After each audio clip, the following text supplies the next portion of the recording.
In the quiet suburb of Pinebrook, where the lawns were always trimmed, mailboxes polished, and smiles as rehearsed as clockwork, Martha Caldwell seemed to be the embodiment of perfection. She lived in a charming colonial-style house on Maple Drive with blue shutters, a rose garden in the front yard, and a white swing on the porch that creaked gently in the wind. To anyone walking past, the Caldwells appeared to be the kind of family you'd want to invite over for dinner. Respectable, polite, normal. Martha was 38 years old, graceful and well-liked in the neighborhood. She ran community bake sales, volunteered at the local church, and was always the first to drop off flowers whenever someone fell ill. Her husband, Richard Caldwell, a financial consultant, was equally admired. He was quiet, reliable, and known for his punctuality and generosity. The couple had been married for nearly 10 years, and while they didn't have children together, Richard had a daughter from a previous marriage, Eliza. Until recently, Eliza had been living with her maternal grandparents in another town, completing high school. But after graduation, she moved in with her father and stepmother to start community college nearby. Eliza's arrival brought a sense of renewal to the house. At 19, she was soft-spoken, curious, and artistic. She kept to herself mostly, often sketching in her room or walking in the backyard with her headphones on. She had a shy smile and eyes that often seemed to be searching for something. Connection, perhaps, or understanding. Richard was thrilled to have her home. He had missed too many of her milestones over the years, and now he was eager to make up for lost time. At first, everything appeared normal. Eliza settled in without complaint. Martha went out of her way to make her feel welcome, preparing her favorite meals and offering her the larger guest bedroom with the view of the backyard. She even bought her art supplies and set up a cozy corner in the sunroom where Eliza could paint. Neighbors thought it was heartwarming to see the two women bonding so quickly. They were often seen grocery shopping together, attending yoga classes, or simply walking down the street sharing headphones. People whispered that Martha was the perfect stepmother. But beneath the surface, something strange was beginning to take root. Martha had always been a woman who liked control over her household, her image, her schedule. She ran the Caldwell home like a tight ship, with everything in its place. But with Eliza, her control became emotional. It started with affection. Touches on the shoulder that lingered a little too long, compliments that bordered on intense, and moments of personal sharing that felt more like secrets passed between lovers than family. Richard, preoccupied with work and unaware of the shifting dynamic, thought Martha was simply trying to be kind. He had encouraged them to get close, to build a strong relationship. But what he didn't realize was that Martha wasn't just nurturing a stepdaughter. She was feeding an obsession. As the days turned into weeks, Martha began spending more and more time with Eliza, to the point where Richard often found himself alone in the evenings. When he asked about it, Martha dismissed his concerns, saying Eliza needed guidance, someone to trust. Richard, eager to keep the peace, let it go. Then came the signs. Subtle, easily dismissed, but unmistakable if you looked closely. Martha began dressing differently. Softer fabrics, lighter makeup, a touch of perfume that hadn't been used in years. She started locking her bedroom door, something she had never done before. Once, Richard noticed Eliza wearing a necklace that looked suspiciously like one he had gifted Martha years ago. When he asked about it, Martha brushed it off as something she had lent Eliza for fun. There were late-night whispers coming from the sunroom, occasional silences that fell the moment Richard entered the room. Martha stopped sitting next to Richard during meals and began positioning herself closer to Eliza. During a family movie night, Richard found himself watching Martha more than the screen, noticing the way her eyes never left Eliza, the way she would reach for her hand under the blanket when they thought no one was looking. It wasn't just Richard who noticed things were changing. A neighbor once mentioned in passing how close Martha and Eliza seemed. Another commented that they always went out together, never inviting Richard. When a third neighbor jokingly asked if Eliza had become Martha's shadow, Martha laughed, but her tone was too sharp, too defensive. That's when the whispers began, not loud enough to be gossip, but curious enough to raise eyebrows. Eliza, for her part, seemed conflicted. She rarely made eye contact with anyone besides Martha and began avoiding Richard altogether. Her once vibrant sketches turned darker, filled with jagged shapes and shadowy figures. She spent hours locked in her room, emerging only when Martha called her. When Richard asked her if something was wrong, she simply said she was tired. He wanted to believe her. He really did. Still, the tension in the house grew. Richard began staying late at the office, avoiding the strange energy that filled the house. He stopped asking questions, even when he knew something was wrong. Deep down, he feared the answers. Martha, meanwhile, was becoming bolder. She took over Eliza's college schedule, decided who she could be friends with, and started talking about long-term plans for just the two of them. Trips, projects, future goals that didn't include Richard. One afternoon, Richard came home early and found the living room empty, the TV still on. He walked upstairs and heard music coming from Eliza's room. The door was slightly open. What he saw made his blood run cold. It wasn't graphic, not exactly. But the closeness, the positioning, the shared gaze, it was unmistakable. When Martha noticed him, she leapt up, forcing a smile and pretending everything was fine. Richard didn't say a word. He just turned and walked away. That night, everything changed. He didn't sleep. He couldn't. The images haunted him, and his mind raced with questions. What had been going on under his roof? What had he failed to see? And worst of all, what was he going to do about it?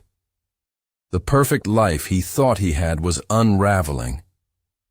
His wife, his daughter, his home, all tainted by a secret he never imagined. The next morning, Richard made a decision. He was going to confront Martha, demand answers. And if things didn't make sense, he was going to walk away. But Richard didn't know that Martha was already steps ahead of him. In her mind, there was only one way to protect what she had built, and she was willing to destroy everything, even him, to keep it.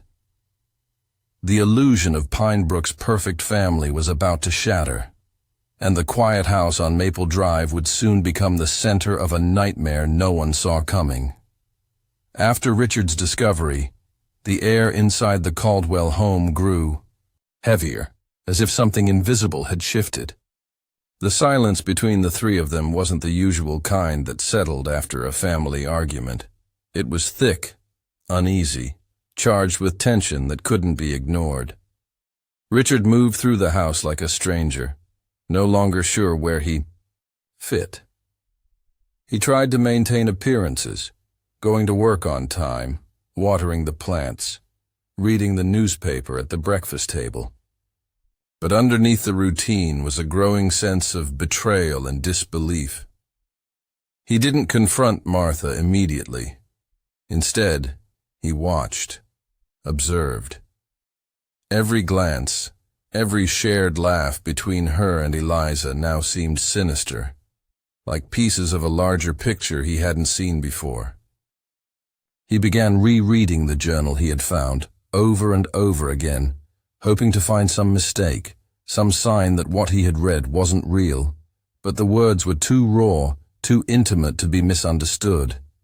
Eliza had poured her heart into those pages, describing feelings that were confusing, intense, and deeply personal. The entries weren't just the ramblings of a teenager. They reflected a relationship that had been carefully hidden, nurtured in secret. Martha, on the other hand, was unraveling in a different way. She sensed the shift in Richard before he ever said a word. She noticed how he avoided looking her in the eye, how he locked their bedroom door at night, how his footsteps paused outside Eliza's room. Martha felt her world tightening around her. The life she had built, the image she had carefully curated, was beginning to crack. But instead of backing away, she leaned further into the only connection that made her feel alive: Eliza. What had started as innocent affection had grown into something twisted. It began slowly, months before Richard found the journal. Martha had always been kind to Eliza, welcoming her with open arms, listening to her stories, encouraging her creativity. But somewhere along the way, kindness turned to fascination. Martha saw in Eliza a version of herself, young, vulnerable, full of potential. And as her fascination deepened, boundaries blurred. It started with lingering touches, a hand brushing against Eliza's while reaching for the same book, a head resting on a shoulder during a sad movie. Then came the secrets, small confessions shared late at night, personal stories Martha had never even told Richard. She began finding excuses to be alone with Eliza. A quick run to the store became a 2-hour coffee date. A trip to the art museum turned into a weekend getaway under the pretense of college interviews. Eliza, young and uncertain, was pulled into Martha's world like a moth to a flame. She didn't fully understand what was happening. At first, she thought it was just love, the kind she had missed after her mother died. Martha made her feel special, seen. But gradually, the affection became suffocating. Martha was always there, watching, controlling.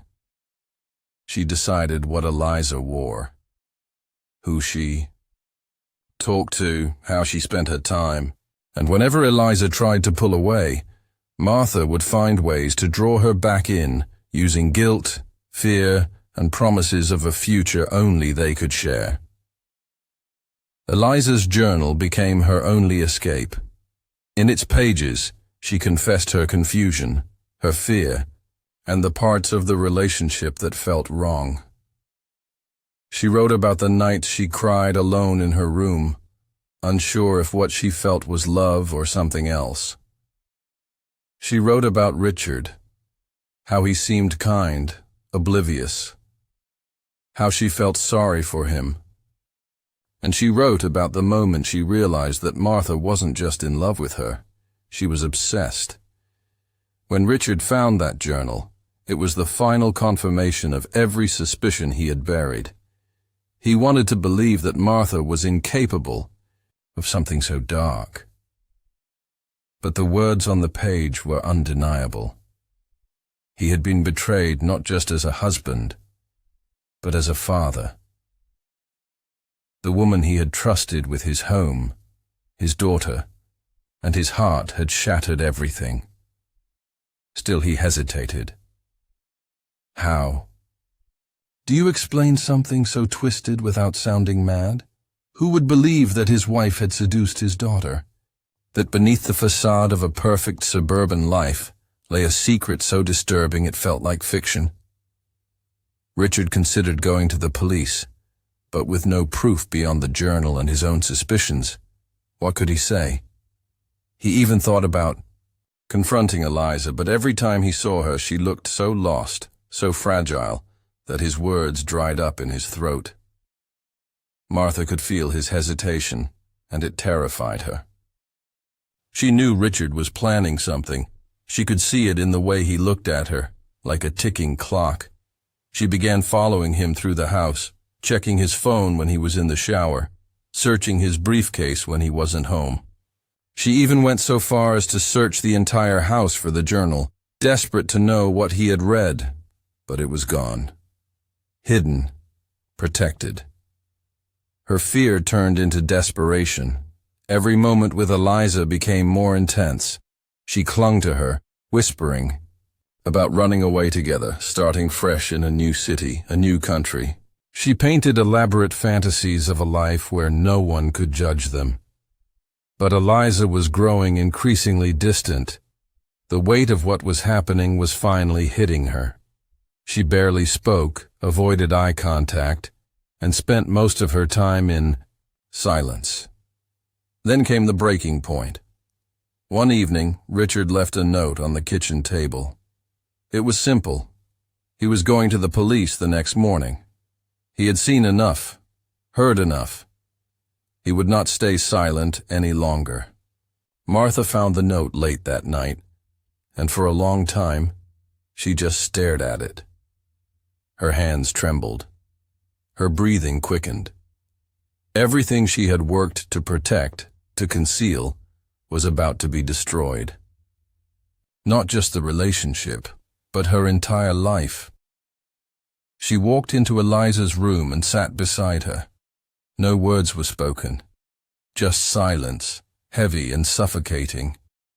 In Martha's mind, she had no choice. If Richard went to the police, everything would fall apart. She would be branded a predator.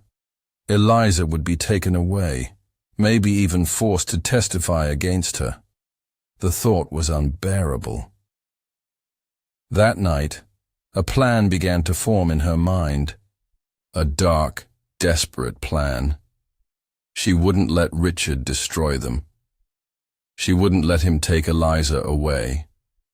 In her twisted logic, there was only one way to preserve what she had left. Only one way to protect her secret. And as the house fell silent once again, the seeds of a terrible crime had been planted. A crime born not out of rage, but out of a deadly mix of obsession, fear, and control. The perfect facade of the Caldwell family was about to come crashing down, and no one, not even Eliza, was ready for what was coming next. The morning sun rose over Pinebrook with the same calm warmth it always did, casting golden rays across the neatly trimmed lawns and perfectly aligned fences. But inside the Caldwell home, that sunlight felt like a cruel joke. Richard was already awake, sitting at the dining table, staring at the coffee he hadn't touched. The note he left the night before was gone. He had noticed that the moment he entered the kitchen. He knew Martha had read it. The silence in the house now felt heavier than ever, as though it had absorbed the fear and anticipation clinging to every wall. Richard didn't care about confrontation anymore. He had made up his mind. After weeks of torment, confusion, and silence, he had reached the end. As soon as the clock hit 9, he was going to the police station. The truth had to come out, no matter how shameful or destructive. He owed that much to Eliza and to himself. But what he didn't know was that he would never make it out of the house. Upstairs, Martha stood in the bathroom, staring at her reflection. Her eyes were bloodshot from lack of sleep, her skin pale, her lips pressed into a thin line. She had spent the entire night rehearsing what had to be done.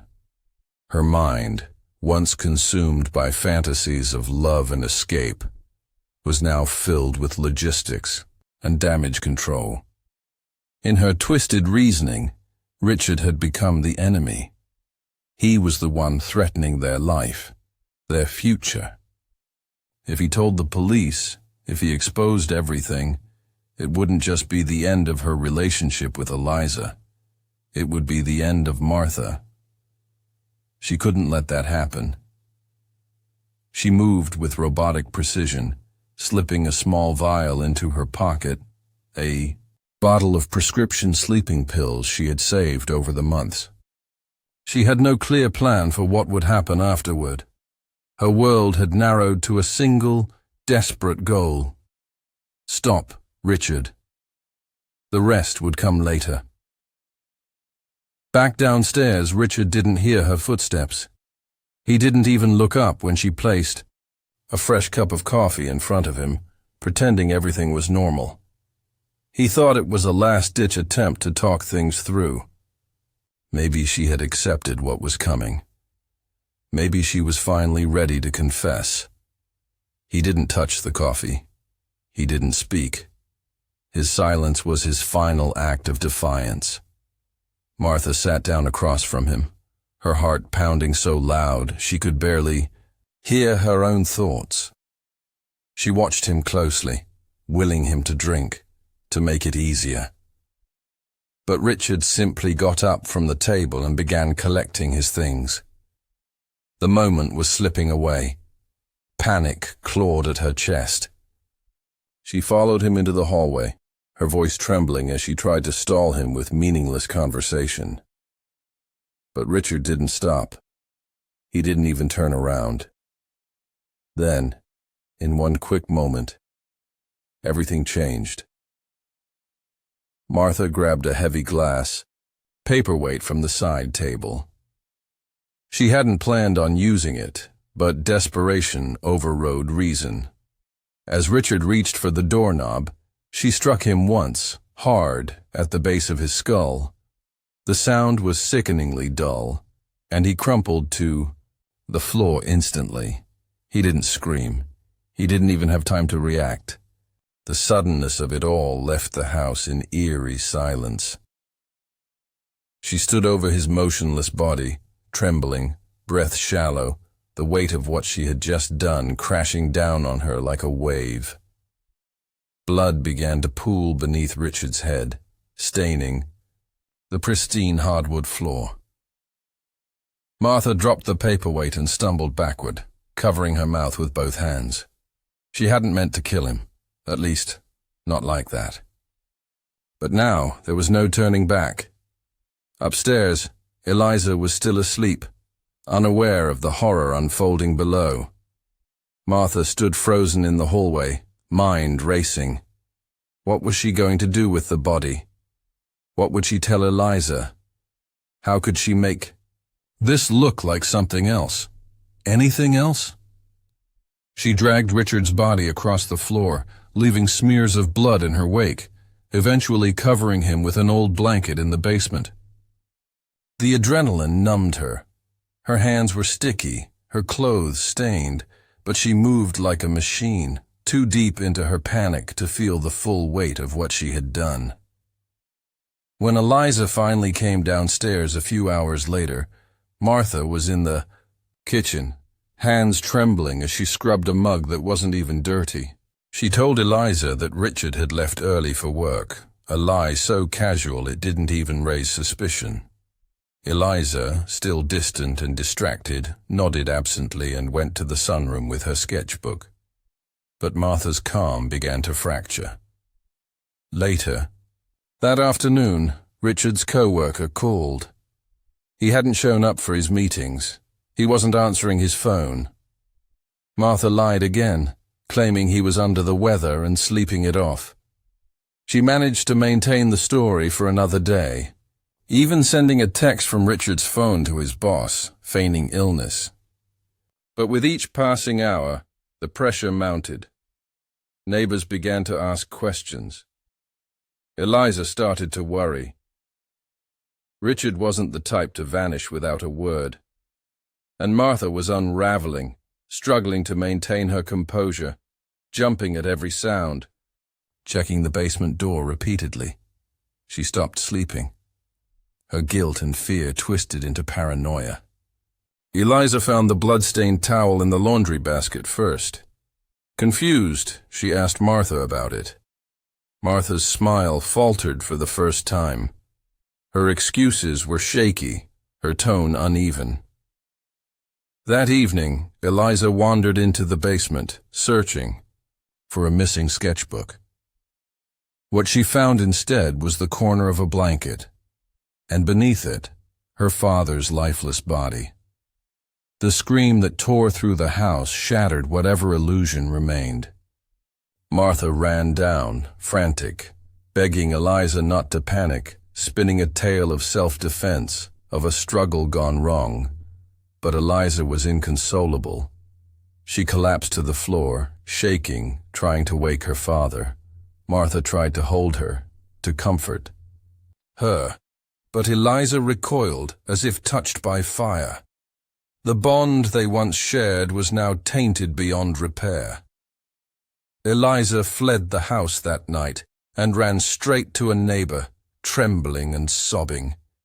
The police were called within the hour. By the time they arrived, Martha had locked herself in the bathroom. She didn't resist arrest. She was silent as they handcuffed her, silent as they walked her past the curious eyes of her neighbors, silent as the illusion of the perfect housewife came crashing down. The media frenzy that followed was swift and brutal. Headlines painted a picture of betrayal, obsession, and murder. The community was in shock. No one could believe that Martha Caldwell, the cheerful woman from Maple Drive, had committed such a gruesome crime. But as more details emerged, from Eliza's journal to the disturbing patterns in Martha's behavior, the truth became impossible to ignore. And in the middle of it all was Eliza, broken, betrayed, and forever changed. The girl who once sought comfort and belonging had found herself at the center of a nightmare, one that no one in Pinebrook would ever forget.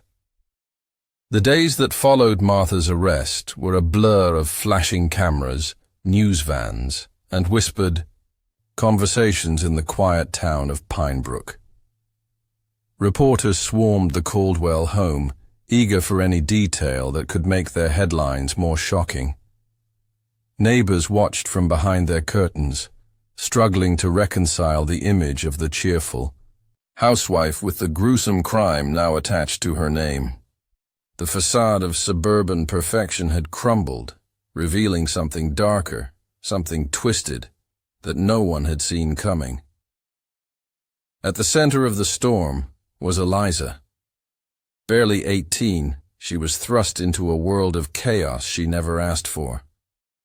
Investigators questioned her for hours, trying to untangle the complex relationships inside the Caldwell home. The journal Richard had discovered became a crucial piece of evidence. Every page was analyzed, every word dissected. Prosecutors saw it as a map, one that revealed Martha's obsession, manipulation, and descent into madness. But for Eliza, it was something far more painful. Her most private thoughts, written in moments of confusion and vulnerability, were now public record. Eliza was placed under the care of Child Protective Services for a time, though she was technically an adult. The trauma she had endured made her fragile, unstable. She rarely spoke, refusing interviews and avoiding reporters. She stayed in a temporary shelter for a few weeks before being moved to a relative's home out of town. She didn't want to be in Pinebrook anymore. Every street corner, every familiar face, reminded her of what she had lost. Her father was gone, murdered by the woman who had once promised to protect her.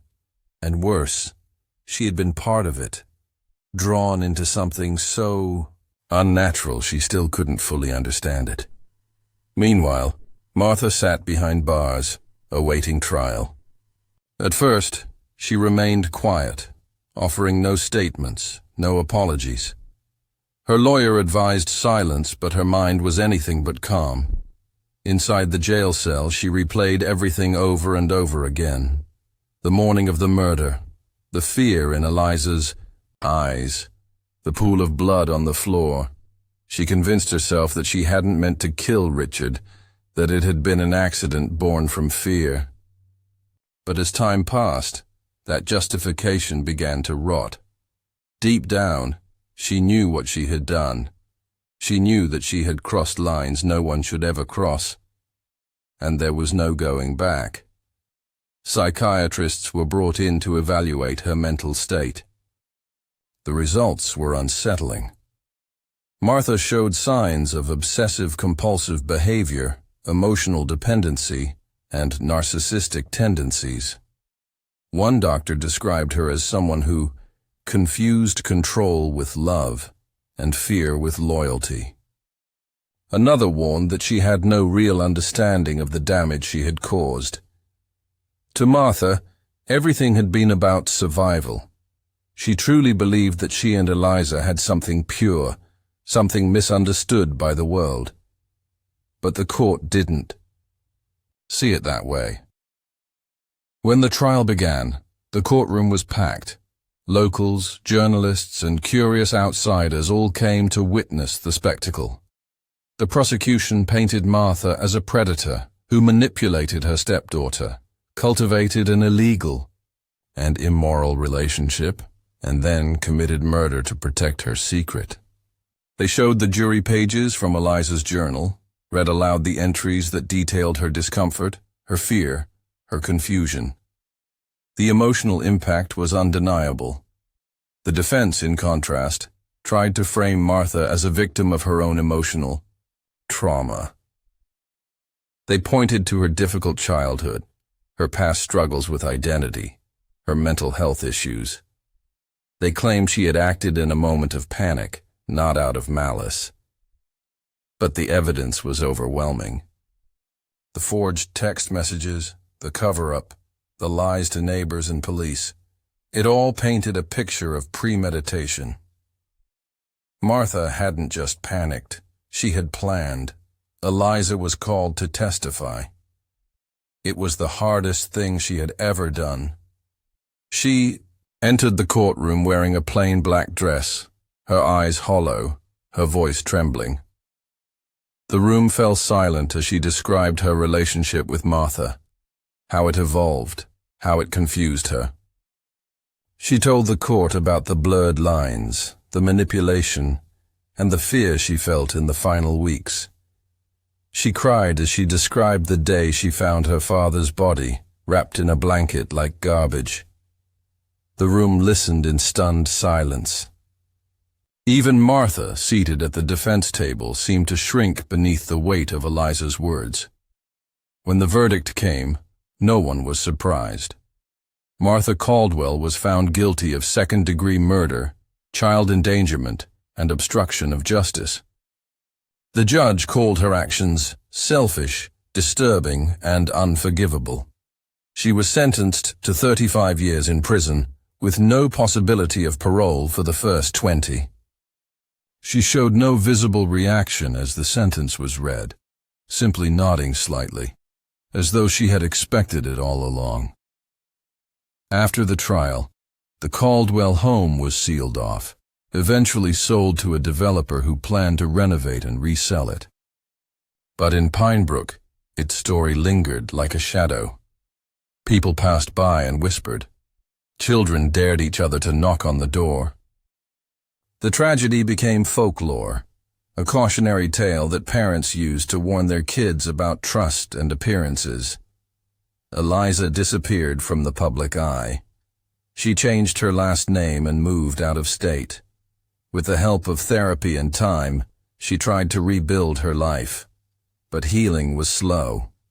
Her drawings, once filled with color and imagination, turned dark and heavy. Her dreams were haunted by memories she couldn't erase. Yet despite everything, she found strength. She began volunteering at shelters, working with teens who had suffered trauma. She didn't tell them her story, but she listened to theirs, offering support in ways only someone who had survived darkness could. As for Martha, she became just another inmate in a crowded prison system. Her first year was marked by isolation. Other prisoners avoided her, disgusted by the nature of her crime. Some even harassed her. She spent most of her time in the prison library, reading, writing letters she never sent. She clung to the belief that one day Eliza might forgive her. That one day she would understand, but that day never came. Years passed. The media moved on. Pinebrook returned to normal, though scars remained beneath the surface. What had once been a picture-perfect family had become a chilling reminder that evil doesn't always wear a monster's face. Sometimes it looks like a loving wife, a caring stepmother, a friendly neighbor. Sometimes it hides behind smiles and sweet words until it's too late to stop it. Years slipped by like fallen leaves in the wind, each one carrying with it the faded memory of a scandal that had once shaken Pinebrook to its core. The Caldwell murder case, once the subject of nationwide headlines, slowly faded from public discourse. New crimes, new controversies, and a fresh crop of stories replaced it in the media. But for the people closest to the tragedy, the passage of time did little to dull the pain. It only buried it deeper, where it twisted quietly like a blade in the dark. Martha Caldwell lived out her days behind the gray walls of Black Ridge Correctional Facility. Her days were monotonous. Wake up at dawn, line up for roll call, eat, work, return to her cell. The vibrant woman who once wore floral dresses and smiled at neighbors had long disappeared.